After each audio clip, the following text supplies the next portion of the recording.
Welcome to expaTView, where we're all about knowing and growing expat women. My name is Brice. And I'm Renee Lederman, from our living room in Houston, Texas, to yours. So we have a wonderful guest this week. Irene Cosme is actually from Uruguay, and she's actually a French speaker, a Spanish speaker, and an English speaker. And she's also a real estate agent in Houston, Texas here. And she's worked with expats in a lot of different areas, so welcome, Irene. Thank you so much for having me here. And I'll be happy to give you any information that may help. Excellent. It's really interesting to note that there are many, many factors that contribute to a successful expat relocation. There are so many things that can go right and so many things that can go wrong. When we think about housing, we think, well, why is it so important that we get the right kind of house and that we live in the right kind of house? I mean, after all, we may only be in a country for a few months or even 1 or 2 years. So what we'd love to find out today is, why is that housing so important? There was a recent survey done and reported on in the Telegraph in England, and it said that this is a huge and significant factor for most expats. So Irene, given the fact that some expats only live for a few months or maybe a year or so in a location, why is housing just so important to them? Housing is very important because if you feel at home, then your quality of life will be very different, and especially if you have a family. And you'll be more productive at work, and you'll be in a nice environment. And basically, wherever you live is your home. Exactly. So it really is about making your house into a home, even if it's for a short period of time. Exactly. Exactly. So how do expat clients differ from your local clients when they're choosing a house, either to rent or to buy? It's very different. Locals, of course, know the areas, the neighborhoods. We can assist them, but they have a better idea of the place. There's a big difference between moving, for example, a country in Europe to the States. It's a completely different change. Housing is completely different. Commuting is completely different. Space is different, and the construction is different too. In general, I have found out that expats like the homes here. You have a lot of possibilities of having newer homes or new homes, lots of space, open concept, which actually helps bring the family together. So you mean the open plan living in a house really makes a difference? Yes, I believe so, because all the construction would have formal areas where the family is basically separate. But whenever you have a concept where you may have a kitchen, family room, breakfast, you can have kids doing homework, and you can have the mother cooking and family watching TV, so it brings the family together. And I think that people do like that. That's interesting. Sorry, go on, Renee. So Irene, would you say that the design of the house is really important to the family? I would think so. I would think so. Because of interaction, or because of socializing? Yes, entertaining, and like I said, it's very important to have the family together, and basically breaking the walls, I would say, of the formal spaces that we have in so many European countries make a big difference. That's what I've seen with many of my clients. So when you work with these clients, you definitely keep that in mind, the house design. I do, but one thing that's very important is I'll always listen to my clients, and especially working with expats, there will be a questionnaire. It's very important for me to know what they want, listen to their needs, but also explain what is available, so that I can try to make their wish list come true. So you're matching their needs to their wants, and expecting them to be realistic as well, because as expats we all come from totally different places. Exactly. And we may think it's like it was in their last location or something new. I was telling Renee before the show today that when I lived in India and when I lived in Malaysia and other parts of the world, I had to live in apartments all the time. And I come from New Zealand. I mean, there were houses, you know, big open fields. My one stipulation here was, I want a house, I want land, and I want a garden. So those things are important. And what I was sharing with Marie, I volunteered in Adelaide, Australia, and before I went there, the person who was hosting me told me that he had the living conditions all ready for me, and I had a lot of anxiety because I didn't know. My thoughts were, what type of neighborhood is this going to be in? What is it? It's going to be close to shopping. What type of transportation? Will I need transportation? What is the design like?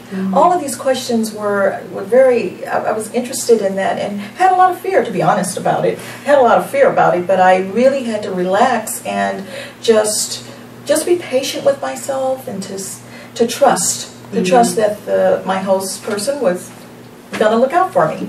And sometimes it's just a matter of time, isn't it? Like spending enough time and looking around and having the right kind of realtor helps as well, which is really important. The more information you have, the better your choices. And there are different needs too. One of the situations that I see here is because of Houston is such a large city and it grows continuously. One condition could be the commute. You know, if what's more important, if a neighborhood in a suburb because of the children, whatever children activities can have, or if commuting for whoever is actually going into the office.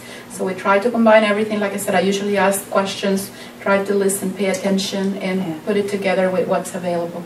It's a great, sounds like a real balancing act to get that all right. Yes, but it works. It does. So what are some of the really big, some of the challenges that face the expats, or maybe what are some of the big mistakes that they actually make when choosing either renting or purchasing a house? Well, what I see, everything depends on each situation and how long their commitment is, how long they are going to be here. One mistake that I have found that some expats have done, unfortunately I was not in the purchasing side, I was at the end whenever they needed to move back and they needed to sell, is that they have purchased homes in newer neighborhoods. The question of appreciation and depreciation is impossible to foresee, and especially nowadays.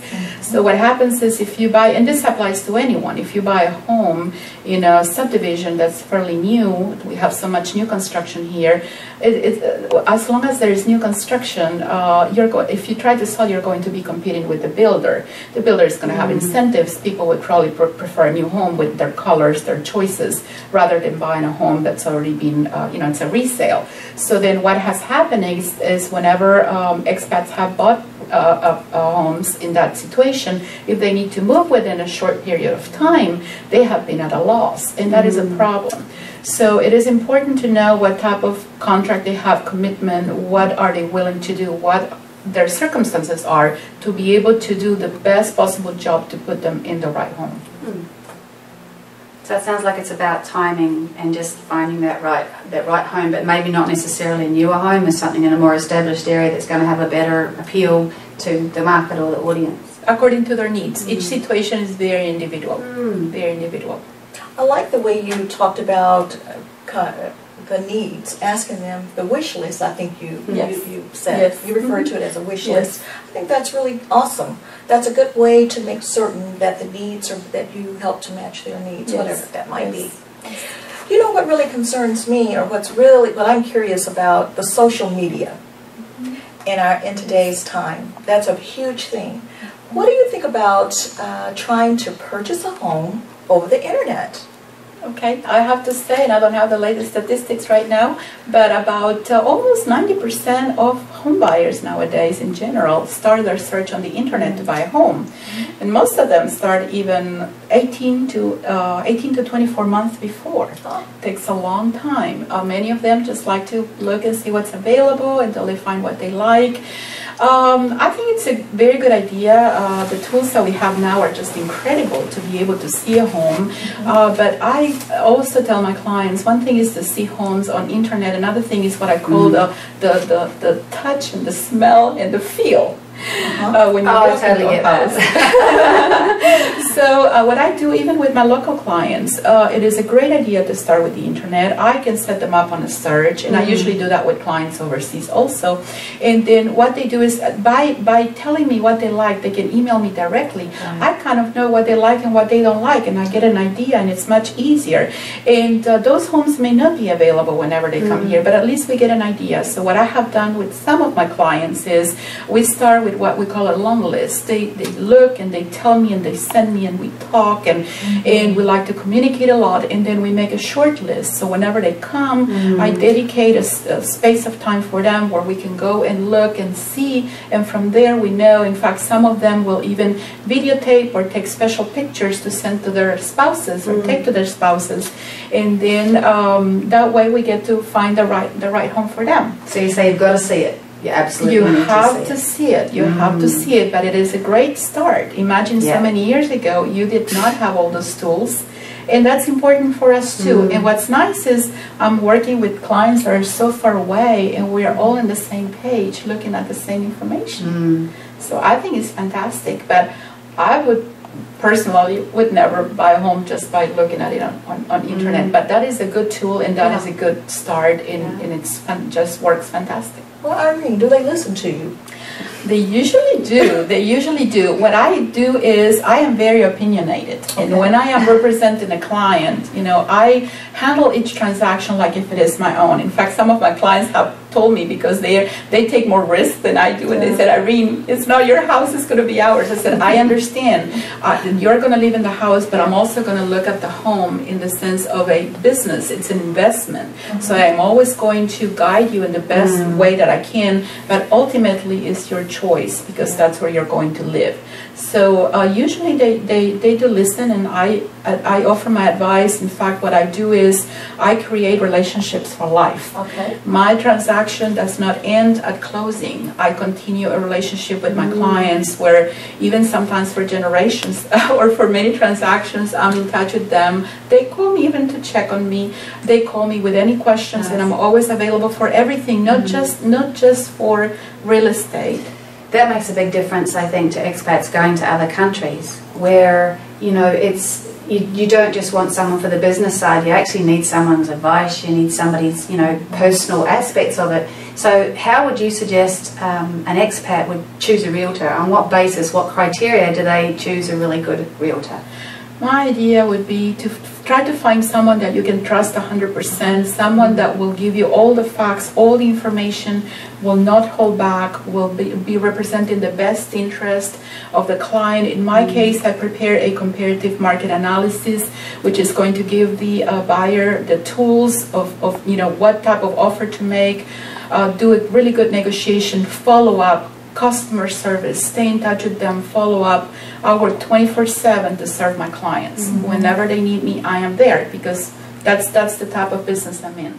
Moving can be overwhelming. Moving to a new place that you're not familiar with, or you don't understand the language, the currency.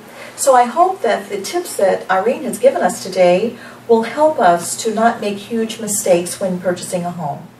If you'd like to learn, I'd like to thank Irene today for visiting us, and if you'd like to know more information about her, please go to our website at www.expaTView.com. Next week we're going to be talking with Marion Bell, who is a nutritional expert and also a wellness coach. So we look forward to talking to her next week. And we'd also like you to visit us on Facebook, where you can tell us about your nightmare housing things that have happened to you in the past, or in different locations, and you might even give us some tips, and other expats some tips on what they can do to actually not avoid those issues. So thank you for joining us this week, from our living room to yours.